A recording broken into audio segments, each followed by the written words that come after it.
2024 April 25 ഈ ഒരു കാഫിർ സ്ക്രീൻഷോട്ട് ആദ്യമായി പുറത്തു വരുന്നത്. ആ സമയത്ത് തെരഞ്ഞെടുപ്പിന്റെ പരസ്യ പ്രചരണം അവസാനിക്കുന്ന ദിവസമായിരുന്നു.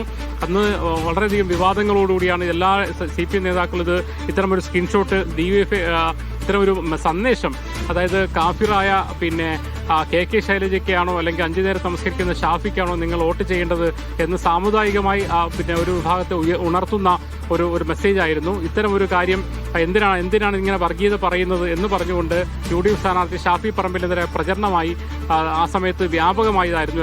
എല്ലാ CPM-ന്റെയും LDF-ന്റെയും പ്രവർത്തകരും നേതാക്കളൊക്കെ തന്നെയും അവർ സാമൂഹ്യ മാധ്യമങ്ങളിൽ ഇട്ടു. എന്തിനാണ് ഇത്തരം ഒരു വർഗീയ പ്രചരണത്തിലേക്ക് UDF പോകുന്നതെന്ന് പറഞ്ഞ രീതിയിൽ വലിയ പ്രചരണങ്ങളിലേക്ക് കടന്നുപോയി.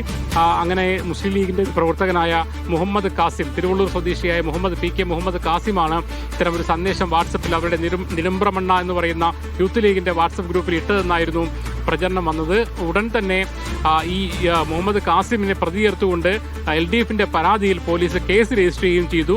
അങ്ങനെ ആ ഒരു ഘട്ടത്തിലാണ് PK കാസിം പോലീസിന് മുന്നിൽ, വടകര പോലീസിന് മുന്നിൽ ഹാജരാവുകയും തന്റെ മൊബൈൽ ഫോൺ സമർപ്പിച്ചുകൊണ്ട് തന്റെ മൊബൈൽ ഫോൺ ഇങ്ങനെ ഇല്ല, താനിത് നിർമ്മിച്ചിട്ടില്ല, ഇത് വ്യാജമാണ്, ഇത് കള്ളക്കേസാണെന്ന് പറഞ്ഞുകൊണ്ട് അദ്ദേഹം ഫോണെല്ലാം സമർപ്പിച്ചുകൊണ്ട് സ്വയം ഹാജരായി. അങ്ങനെയാണ് പാർക്കൽ അബ്ദുൾ ഉൾപ്പെടെയുള്ള നേതാക്കൾ ആ കേസിന് പിന്നാലെ വരികയും അങ്ങനെ PK കാസിം തന്നെ ഒരു പരാതി നൽകുകയും തന്റെ പേരിൽ വ്യാജ സ്ക്രീൻഷോട്ട് നിർമ്മിച്ചുകൊണ്ട് പ്രചരണം നടന്നു, അതിനെതിരെ കേസെടുക്കണമെന്ന് ആവശ്യപ്പെട്ടു. പ്രാഥമികമായി തന്നെ പോലീസ് പരിശോധിച്ചപ്പോൾ തന്നെ അത് കാസിമിന്റെ ഒരു ഇതല്ല. കാരണം തിരുമ്പ്രമണ്ണ എന്ന് പറയുന്ന വാട്സപ്പ് ഗ്രൂപ്പ്, യൂത്ത് ലീഗിന്റെ വാട്സപ്പ് ഗ്രൂപ്പിൽ അത്തരം ഒരു മെസ്സേജ് വന്നതായി പല ഫോണുകളും പരിശോധിച്ചപ്പോൾ കാണാൻ കഴിഞ്ഞില്ല. എന്ന് മാത്രമല്ല PK മുഹമ്മദ് കാസിം ഫേസ്ബുക്കിൽ ഉപയോഗിക്കുന്ന DP ആണ് ഇതിൽ ഉപയോഗിച്ചിരിക്കുന്നത്, വാട്സപ്പ് DP അല്ല. അത് സ്വാഭാവികമായിട്ടും അതിലൊരു മാൽ പ്രാക്ടീസ്, അത് ഉണ്ടാക്കിയതാണെന്നൊരു സൂചനയിലേക്ക് വന്നു. ഇയാളുടെ ഫോൺ പരിശോധിച്ചപ്പോഴും പ്രത്യേകിച്ചൊന്നും കണ്ടില്ല. തുടർന്നാണ് വ്യാജ സ്ക്രീൻഷോട്ട് ഉണ്ടാക്കി പ്രചരിപ്പിക്കാൻ ശ്രമിച്ചു എന്ന പേരിൽ വേറൊരു കേസ് അന്നേ ദിവസം എടുത്തു. അതിൽ ആരെയും പ്രതി ചേർത്തില്ലെങ്കിൽ പോലും അത്തരമൊരു കേസ് എടുക്കുകയും ചെയ്തു.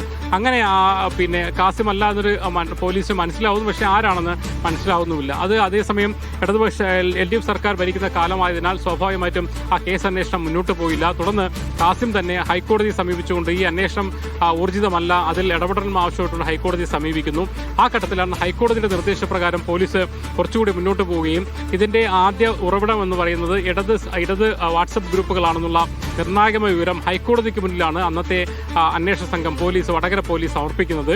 അതിലാണ് ആദ്യമായി പബ്ലിക്കിന് മുന്നിൽ, ആളുകൾക്ക് മുന്നിൽ വരുന്ന ഫേസ്ബുക്ക് പേജിലെ അപ്ലോഡിംഗ് ആണ്. അത് 2025 ഏപ്രിൽ 2:30 ശേഷം, 2:35 ആണെന്നാണ് എനിക്ക് ഓർമ്മ.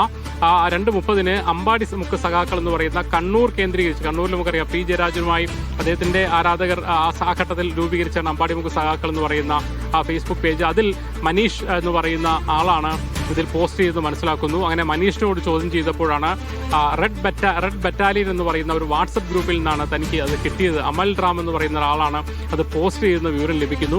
അങ്ങനെ അമൽ റാമിനെ കസ്റ്റഡി എടുത്ത് ചോദ്യം ചെയ്യുമ്പോഴാണ് റിബേഷ് രാമകൃഷ്ണൻ എന്ന് പറയുന്ന ആൾ റെഡ് എൻകൗണ്ടർ എന്ന് പറയുന്ന വാട്സപ്പ് ഗ്രൂപ്പിൽ ഇത് പോസ്റ്റ് ചെയ്തതാണെന്ന് മനസ്സിലാക്കുന്നു. അങ്ങനെ റിബേഷ് രാമകൃഷ്ണനെ ചോദ്യം ചെയ്യുമ്പോൾ അദ്ദേഹം അന്നത്തെ DYFIയുടെ വടകര ബ്ലോക്ക് പ്രസിഡന്റ് ആയിരുന്നു.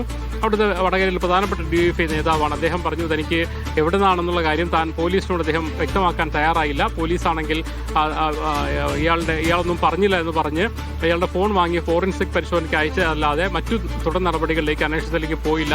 ഒരു ഘട്ടത്തിൽ നമ്മൾ തന്നെ റിപ്പോർട്ട് ചെയ്തതാണ്. കാരണം വടകര പോലീസിന്റെ പ്രതികളെ കണ്ടെത്താനാവുന്നില്ല എന്ന് പറഞ്ഞുകൊണ്ട് അൺഡിക്ലെയർഡ് എന്ന ഒരു വിഭാഗത്തിൽപ്പെടുത്തിക്കൊണ്ട് കേസ് പോലീസ് സ്റ്റേഷനിൽ തന്നെ അവസാനിപ്പിക്കുകയും ചെയ്തു. പിന്നീട് കോടതിയിൽ റിപ്പോർട്ട് നൽകിയില്ലെങ്കിൽ പോലും പോലീസ് കേസ് അൺഡിക്ലെയർഡ് എന്ന വിഭാഗത്തിൽപ്പെടുത്തി അന്വേഷണം അവസാനിപ്പിച്ച് വെക്കുകയായിരുന്നു. തുടർന്നാണ് UDF സർക്കാർ വരുന്നപ്പോൾ നമുക്കറിയാം ആദ്യഘട്ടത്തിൽ തന്നെ ഈ കേസിന് പിന്നാലെ ഇതിന്റെ പ്രതികളെ കണ്ടുപിടിക്കണമെന്നും മുഹമ്മദ് കാസിം അദ്ദേഹം ഒരു നിരപരാധിയാണ്, അത് തെളിയിക്കണമെന്ന് ആവശ്യപ്പെട്ടുകൊണ്ട് നിയമ പോരാട്ടങ്ങൾക്ക് നേതൃത്വം നൽകിയത് ഇപ്പോഴത്തെ കുറ്റ്യാടിയുടെ MLA പാറക്കൽ അബ്ദുള്ളായിരുന്നു. അദ്ദേഹം തന്നെ ആഭ്യന്തരമന്ത്രിയെ കണ്ട ആദ്യമായി തന്റെ ഒരു ആവശ്യനർത്ഥത്തിൽ മുന്നോട്ട് വെക്കുന്നത് കാഫിർ സ്ക്രീൻഷോട്ടിൽ ഊർജിതമായ അന്വേഷണം വേണമെന്നായിരുന്നു. ആഭ്യന്തര വകുപ്പ് മന്ത്രി രമേശ് ചെന്നിത്തല ഒരു പ്രത്യേക താല്പര്യം അത് കാണിക്കുകയും ഗൗരവമായ എന്ന അർത്ഥത്തിൽ തന്നെ ഒരു പ്രത്യേക അന്വേഷണ സംഘത്തിന് നിയോഗിക്കുകയും ചെയ്തു. യതീഷ് ചന്ദ്രയുടെ മേൽനോട്ടത്തിൽ കോഴിക്കോട് റൂറൽ SP ചുമതല നൽകിക്കൊണ്ട് DYSP ക്രൈംബ്രാഞ്ച് DYSP T മനോഹരന്റെ നേതൃത്വത്തിൽ 7-അംഗ സംഘത്തെ അന്വേഷണത്തിൽ നിയോഗിച്ചു. പിന്നെ അതിലെ T മനോഹരൻ ഒഴികെയുള്ള 1-2 ഉദ്യോഗസ്ഥർ ഒഴികെയുള്ള ബാക്കി ഉദ്യോഗസ്ഥരെല്ലാം LDF അല്ലെങ്കിൽ ഇടത് സഹയാത്രികരാണെന്നുള്ള വിമർശനമൊക്കെ ഉയർന്നെങ്കിൽ പോലും അന്വേഷണം മുന്നോട്ട് പോയി. ആ ഘട്ടത്തിലാണ് ശരിക്കും റിബേഷ് രാമകൃഷ്ണനിൽ മുട്ടുനിന്ന അന്വേഷണം വടകര സ്ക്വാഡിലേക്ക് വരുന്നത്. വടകര സ്ക്വാഡിൽ നിന്നാണ് റിബേഷിനെ കിട്ടിയെന്ന് മനസ്സിലാവുന്നു. അതിന്റെ അടിസ്ഥാനത്തിൽ ആരാണ് ഇട്ടതെന്ന് പോലീസ് കണ്ടെത്തുന്നതിലാണ് ജിതിൻ ഭാസ്കർ എന്ന പേര് വരുന്നത്. അദ്ദേഹം DYFI ബ്ലോക്ക് കമ്മിറ്റി ആണെന്ന് മനസ്സിലാക്കുന്നു. തുടർന്ന് ഇദ്ദേഹം തന്നെയാണോ ഇതിൽ ഇട്ടതെന്ന് വ്യക്തമാക്കാനും മറ്റു മൊഴികൾ ശേഖരിക്കുന്നതിന് വേണ്ടി വടകര സ്ക്വാഡ് എന്ന് പറയുന്ന വാട്സപ്പ് ഗ്രൂപ്പിലെ 5 അഡ്മിന്മാരെയും പോലീസ് പ്രത്യേക അന്വേഷണം വിളിച്ചു വരുത്തുന്നു. അവരുടെയൊക്കെ ചോദ്യങ്ങൾ ചോദിക്കുന്നു. ഈ വടകര വാട്സപ്പ് ഗ്രൂപ്പ് എന്ന് പറയുന്ന ആ ഘട്ടത്തിൽ വടകരയിലെ ലോക്സഭാ തെരഞ്ഞെടുപ്പുമായി ബന്ധപ്പെട്ട മാധ്യമതന്ത്രങ്ങൾ രൂപീകരിക്കുന്നതിന് വേണ്ടി രൂപീകരിച്ച DYFIയുടെയും CPMന്റെയും പ്രധാന നേതാക്കൾ അടങ്ങിയ ഒരു ഗ്രൂപ്പാണെന്ന് മനസ്സിലാക്കുന്നു. അതിൽ തന്നെയുള്ള ഒരു പ്രധാനി തന്നെയാണ് ഇത് ഇട്ടതെന്നും ഇത് ഉണ്ടാക്കിയതെന്നും പോലീസിന് നിഗമനം ഉണ്ടാകുന്നു. തുടർന്നാണ് അതിന് പിന്നാലെ മറ്റ് അന്വേഷണങ്ങൾ നടത്തുന്നത്. മറ്റ് നിരവധി ആൾക്കാരെ ചോദ്യം ചെയ്യലിനാണ് ജിതിൻ ഭാസ്കറിലേക്ക് എത്തിയത്. എന്തായാലും ജിതിൻ ഭാസ്കറിനെ അറസ്റ്റ് രേഖപ്പെടുത്തിയെന്നാണ് നമുക്ക് ലഭിക്കുന്ന ഏറ്റവും പുതിയ വിവരം.